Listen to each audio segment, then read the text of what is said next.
नमस्कार दोस्तों। आपने ये अक्सर सुना होगा कि लोग पहाड़ों पर सुकून ढूंढने जाते हैं, वैकेशंस मनाने जाते हैं, मस्ती करने जाते हैं। लेकिन आज की हमारी जो कहानी है, इस कहानी को सुनने के बाद आपको पहाड़ों पर जाने से पहले बार बार सोचना होगा। और आज की हमारी कहानी विक्रम की कहानी है, जो किसी वैकेशन मनाने, किसी छुट्टी में वो पहाड़ों पर नहीं गया था, बल्कि पहाड़ों पर जाने का उसका एक दर्दनाक मकसद था। एक ऐसी दुख भरी कहानी थी जो विक्रम को वहाँ पर ले जाने के लिए मजबूर कर दी थी। और उसके बाद वहाँ पर उसके साथ जो हुआ वो आज तक वो भूल नहीं पाया। विक्रम और उसका सबसे अच्छा दोस्त समीर, दोनों का बचपन से सपना था कि वे साथ में अपनी बाइक पर नॉर्थ सिक्किम की राइड करेंगे।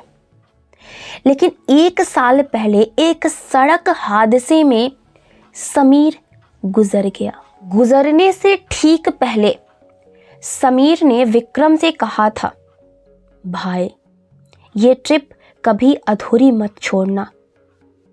समीर की पहली बरसी पर विक्रम ने फैसला किया कि वो अपने दोस्त की अस्थियां ले जा करके सिक्किम के उसी गुरुडोंग मार ले जाएगा, जहां जाने का सपना उन दोनों ने देखा था। उसे क्या पता था कि वो ये सफ़र अकेला नहीं कर रहा है, उसके साथ कोई और भी सिक्किम की पहाड़ियों पर जा रहा था।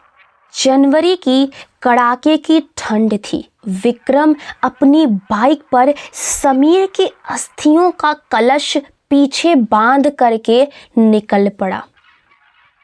गंगटोक पार करते ही उसे कुछ अजीब सा महसूस हुआ। उसकी बाइक का जो वजन था वो अचानक से 2 गुना हो गया था। उसे लगा शायद ठंड की वजह से जो उसका टायर है उसमें हवा कम हो गई है। चुंगथांग के पास एक छोटे से ढाबे पर विक्रम चाय पीने के लिए रुका। वहाँ के दुकानदार ने विक्रम को जब देखा तो उसके चेहरे के रंग उड़ गए। दुकानदार ने पूछा, बेटा तुम्हारे पीछे जो लड़का बैठा है वो नहीं चाय पिएगा? विक्रम का दिल जोर से धड़का। उसने कहा, बाबा मैं अकेला हूँ। दुकानदार ने हाथ कपाते हुए कहा, अकेले नहीं बेटा, तुम्हारे पीछे जो बैठा है उसका शरीर नीला पड़ चुका है और उसकी आंखें गायब हैं। विक्रम थोड़ा सा डर गया, पर उसने सोचा कि शायद दुकानदार उसे डरा रहा है। वो फिर से अपनी बाइक पर बैठा और वहां से निकल गया। रात के 10 बज रहे थे। कोहरा इतना घना था कि 2 फीट आगे तक का भी कुछ भी दिखाई नहीं दे रहा था। तभी विक्रम के कान में एक बहुत ही जानी पहचानी आवाज गूंजी, भाई धीरे चला, कोहरा बहुत ज्यादा है। ये आवाज बिल्कुल समीर की थी। विक्रम ने थरथराते हाथों से बाइक रोकी। उसने सोचा ये उसका वहम है। तभी उसने अपनी बाइक के रियर मिरर में देखा। मिरर में उसे समीर का चेहरा साफ दिखा, लेकिन वो चेहरा वैसा नहीं था जैसा विक्रम ने आखिरी बार देखा था।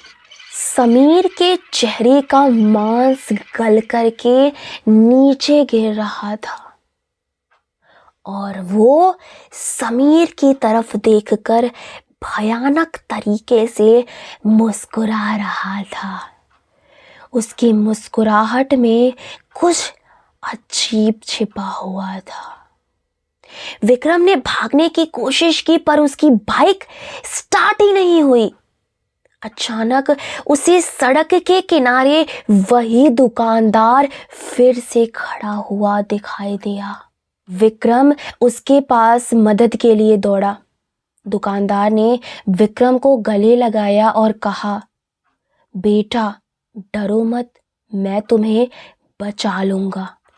तभी विक्रम का हाथ दुकानदार की छाती पर पड़ा। वहां कोई धड़कन नहीं थी। वहां कोई धड़कन धड़क नहीं रहा था। उसकी जो खाल थी, जो उसकी स्किन थी, वो बिल्कुल बर्फ जैसी ठंडी थी। दुकानदार ने अपनी गर्दन अचानक से 180 डिग्री में घुमा लिया। कुछ ऐसा घुमाया कि मैं तो बता भी नहीं सकती कि इसने ऐसा घुमा लिया। और उसने बोला, वो जो पीछे बैठा है ना, वो तो तेरा दोस्त समीर है। वो तुझे बचाने आया है और वो तुझे मुझसे बचाने आया है। लेकिन क्या तू बच पाएगा? असल में वो दुकानदार ही एक पुरानी भटकती आत्मा थी जो राहगीरों को फंसाती थी। समीर की रूह अपने दोस्त को उस खतरे से बचाने के लिए आई थी जो उसके साथ सफर कर रही थी। तभी अचानक से एक सफेद रोशनी हुई और विक्रम को लगा कि उसे किसी ने जोर से धक्का दिया हो। अगली सुबह जब हुई तो विक्रम की जब आंख खुली तो वो अपने बाइक के साथ सुरक्षित एक बौद्ध मठ के पास था। वहां के लामाओं ने, जो कि वहां के गुरु होते हैं, सिद्ध जन होते हैं, उन्होंने बताया कि वो रात भर शापित घाटी में बेहोश पड़ा था। तो वहां समीर की अस्थियों का कलश खाली था, जैसे समीर ने अपना वादा पूरा किया हो और अपने दोस्त को बचा करके खुद मुक्त हो गया हो। विक्रम आज भी उस रात को याद करके कांप उठता है। वो समझ गया कि कभी कभी जो चीज़ें हमें डरावनी लगती हैं वो असल में हमारी सबसे बड़ी रक्षक होती हैं। तो आज के लिए बस इतना ही। आपको आज की कहानी कैसी लगी है कमेंट सेक्शन में ज़रूर बताइएगा। मिलते हैं अगले वीडियो में एक नई स्टोरी के साथ, ऐसे ही mysterious and suspense and horror story के साथ। तब तक अपना ख्याल रखिएगा, अपने लोगों का ख्याल रखिएगा। Bye bye, take care.